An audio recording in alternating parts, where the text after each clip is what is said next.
स्वामींचे आता सरांनी उल्लेख केला, पण सगळ्यांसोबत बसून ते ब्राह्मण नव्हते तर अतिशय ब्राह्मण होते. जो चांगला वागेल त्याचं नाव आहे ब्राह्मण, लक्षात ठेवा. जो ब्राह्मण असूनही वाईट वागत असेल तर त्याचं नाव आहे शूद्र. ही ब्राह्मणाची आणि शूद्राची व्याख्या आहे. की कृष्ण भगवंताचं तुम्ही तत्वज्ञान अभ्यास की तुम्हाला लक्षात येईल आहे की नाही.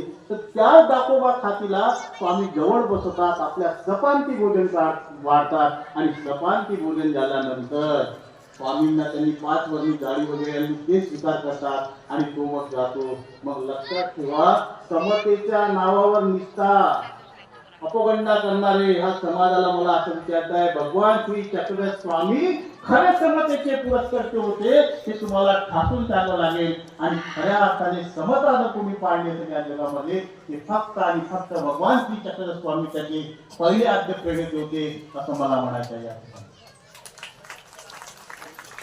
समता हा विषय फार मोठा आहे, करताना फार बोलताना फार सोपी वाटतं, पण जेव्हा करतो तेव्हा फार कठीण होतो. आता सरांनी आमचा तो उल्लेख केला कैवल्यवासी डॉक्टर राघव मिश्रांचा आहे, त्यांचा मी नातू आहे. तुम्हाला सांगतो, दिव्याच्या याच्यात बसून काय हा दिवा नाही तर तो तेलाचा दिवा घे, तो नाही तर हा घे, त्या लाईट मध्ये त्या म्युन्सिपाल्टीच्या लाईट मध्ये